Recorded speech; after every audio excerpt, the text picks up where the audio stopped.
Una sa lahat, gusto kong batiin ang aking paboritong biyanan.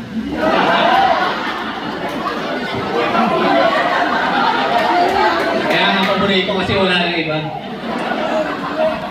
Mami, happy birthday. Nais ko lang magkwento ng isang maikling kwento. Kasi nung nasa Saudi ako, binata pa po ako. So, karamihan ng mga kasamahan ko ron. Ang public enemy number 1 nila, yung kanilang mga piyanan.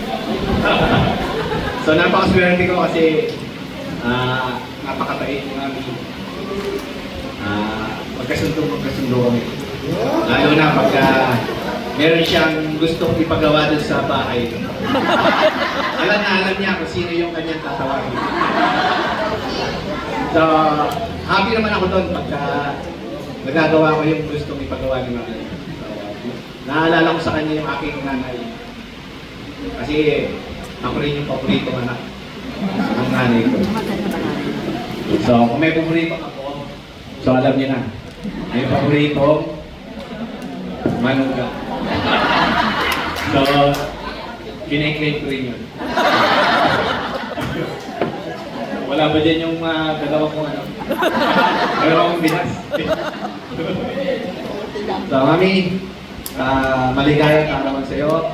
Pinasasalamatan ko ang Diyos dahil patuloy kanyang pinagpapala ng kalakasan at nagiging inspirasyon ka sa bawat isa sa amin, lalo tigit sa akin nung ako'y hindi pa kapananampalataya.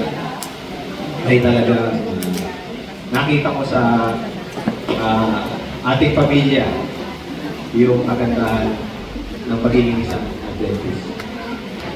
So, natutuwa ako at naging isa po ako sa inyong mga anak.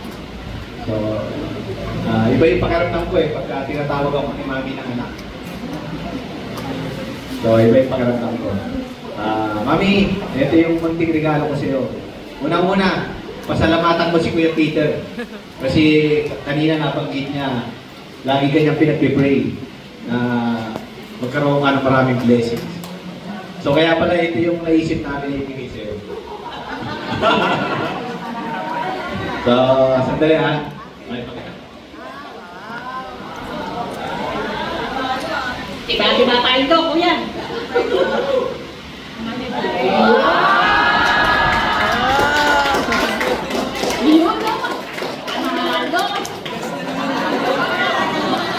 Ano, Andre? Yes! Jaro, kain ka! Ano muna, stop muna kay Marian.